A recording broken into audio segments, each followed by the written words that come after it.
Well, the first thing that comes to mind is I think it's appropriate to say I'm one of the luckiest guys in the country to be the basketball coach at Wyoming.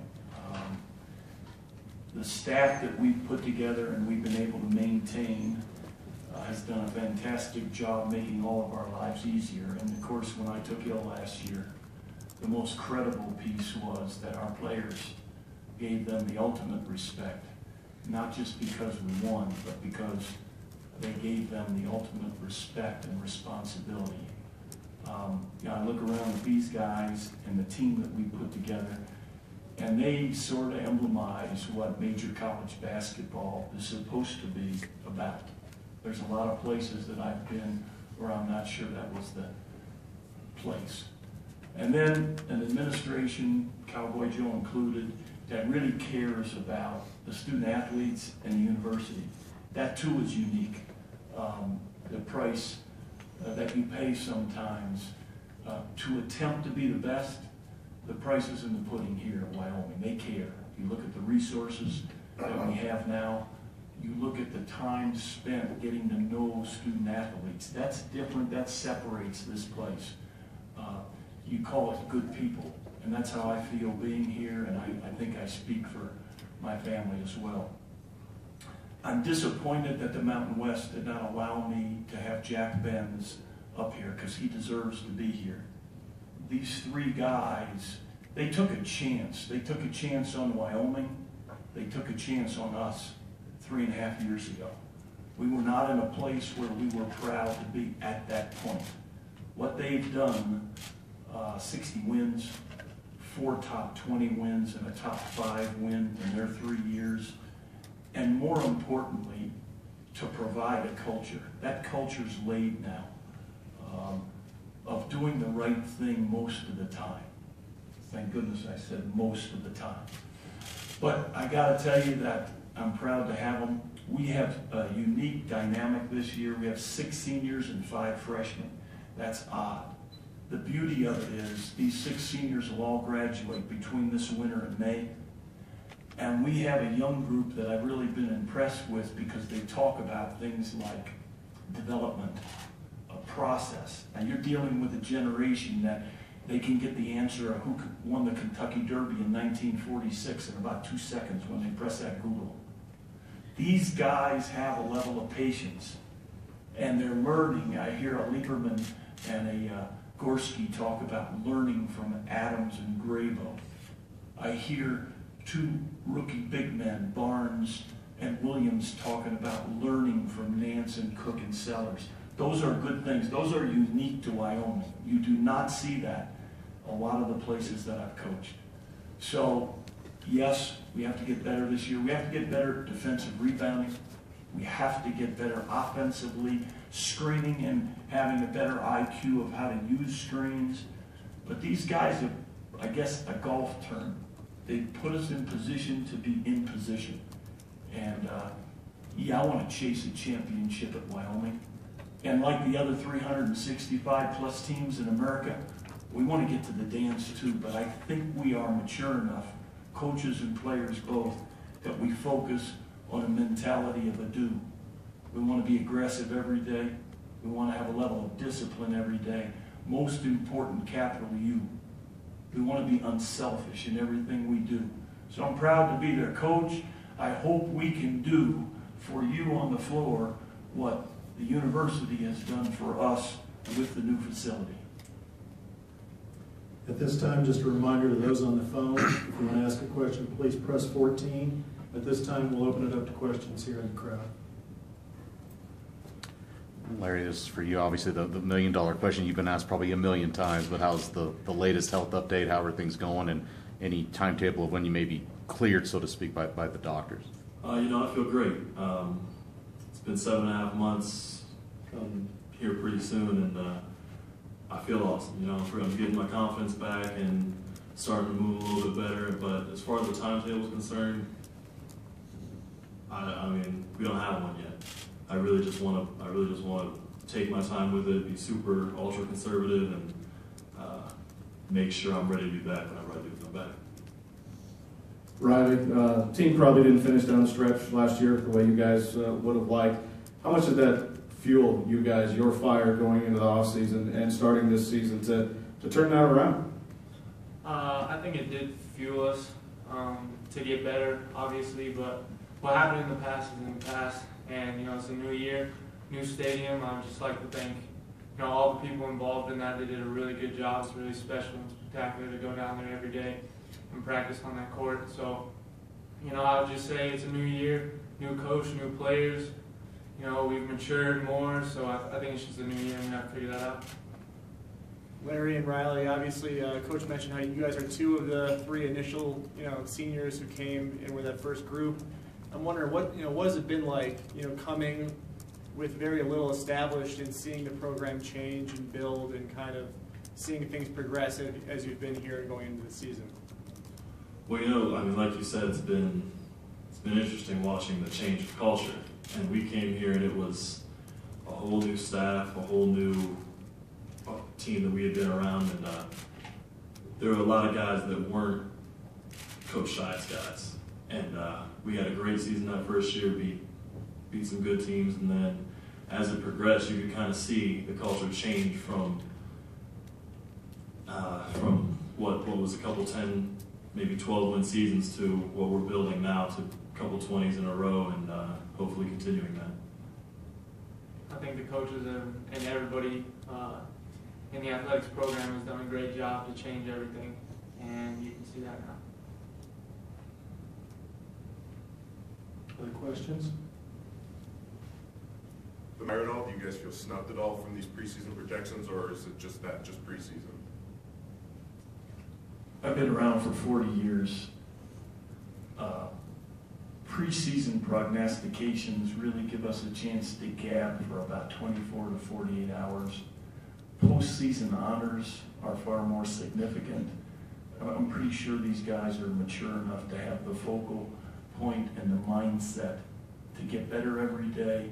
We talk about and we show visuals on a daily basis in our new locker room of where we are now and down the road what's coming.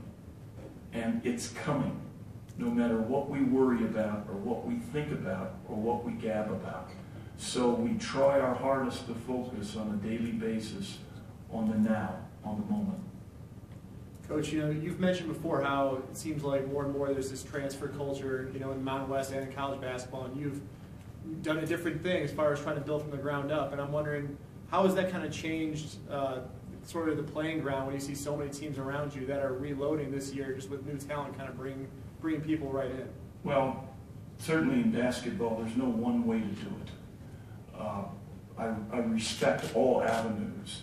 I think a coach has to pick and choose what they feel they can do best. It's not how I want to play. What fits Wyoming? What fits our culture?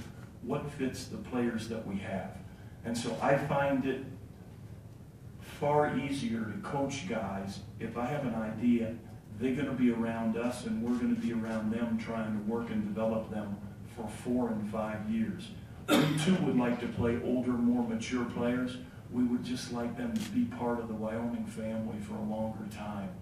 And I've never been a Band-Aid guy, but I have a high level of respect. There's some outstanding programs in this country relying heavily, maybe some of the top schools in America, on one-and-dones.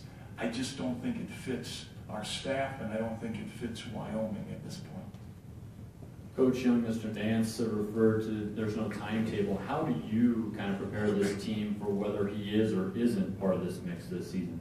Well, there was a question asked just a minute ago about how disappointing the ending was. I think if you're into the final judgment of everything, perhaps that's what you saw. I saw a different picture. I saw us tied at CSU on the road without our top player. I saw us ahead at halftime of Boise, at Utah State, and Air Force, a team we had beaten by 1 on the road without our number 1 and number 6 player. I saw us take apart a CSU team in the final game, and then I saw one heck of an effort because we usually get that road game in the Mountain West tournament playing Vegas on their home court. So I saw a team that wanted more. Perhaps we couldn't jump over the hurdle losing Larry. I saw a lot of good things, and I do think they have a little bit of an axe to grind to make sure that they're better this year. This is for Riley. Riley, I remember being on the court down at CU in your senior year for Boulder, and you were close. You almost had the championship, had a heck of a run when you were a senior. Now you're a senior here at Laramie, and Coach has kind of said a few times, we're close, we're close, we're close. You've been close in high school. You're now close right now in the college ranks. How much for you just wants to just not be close, but to be there, to be that champion? It would feel good, obviously, but we just gotta take it day by day, and you can't, really tell what's gonna happen in the future. And you just gotta go out there every day, get better as a team and as an individual on and off the court. And I think that's the best you can do. These guys are champions. If we're only looking at the win-loss record, we're relying on only the wins and the losses and the score. These guys are champions. They're going to leave here with a solid Wyoming degree, a whole lot of wins, and a lot of good friends for life. Larry, Coach mentioned the freshmen coming in and sort of looking up and learning from you guys. I'm wondering, what have you seen? You've seen a couple of freshman classes, obviously. What have you just seen from those guys just progressing and being hungry to learn and just to move forward, I guess, since they've been here? Well, it's pretty neat that I came in with 6 freshmen and 6 seniors, and now I'm a senior with a whole bunch of freshmen. So I kind of get to understand the other side of things. And these guys have been great. We've got a good mix of kids from Florida, California, Colorado, Sweden, from everywhere, and they've been great asking questions to us older guys when they have any, and of course Riley, myself, Jack, DC, the guys that have been here the longest, are doing our best to help push them towards where they want to be, towards where they can be, and this freshman group is going to be special. This next question will be our last one from the crowd. Coach, I want to know what you felt, how the 2 red shirts have come along, and if they're ready in your mind to really be contributors. I'm glad you asked that question. The question refers to Jason McManaman and Alan Herndon. We don't redshirt anybody in our program. We collaborate with the family and the young man and our staff. We talk about what's best for our program first and then the individual next. But those 2 gentlemen and their families made a really wise decision. I think people are going to enjoy seeing Alan Herndon. Now, he's not the biggest. I got to tell you, he's bigger than he was, but I call him less thin now. Well, he's a pretty skilled young man. We make a joke that he grows about 1/8 of an inch every single day. He's our tallest player now. He's doggone near 6'10", capable of being a multiple positional player. And I got to tell you, he plays to as high a basketball intellect as I've had in a long time for a freshman. Jason McManaman will be a redshirt sophomore. I think he's taking care of the 2 things that he needed to most. He worked really hard on getting in better condition and weight training, and I think he carries himself with a little more confidence right now. So I think both of them made great decisions, and this is the time that you would be looking back and saying, did I or didn't I? At this time, we'll turn it over to Kim Melcher, and she'll moderate the phone calls.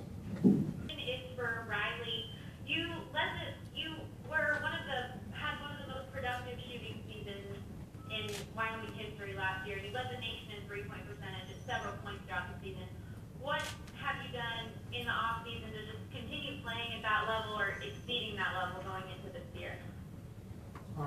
Just been focused on getting a lot of shots up and getting in a rhythm and trying to find, coach is always telling me in practice, left, right, go right, left, 1-2, and not be a set shooter. So been kind of getting a lot of shots up and focusing. But I think shooting is all about mental, and I think if you're in the right mental state and you miss a couple or miss 3, and you just say next one's going in, I think that's the main focus as a shooter is your mental state. Are you worried at all about having such a productive season last year that defenders aren't going to give you nearly as much room this year? No, I'm not worried about it at all. just focusing on the next day of practice and the next day at hand and the next task at hand as a team that we have to focus on, and just going out there and trying to win games. All right, thanks. Thank you. Those are all the questions we have from the telephone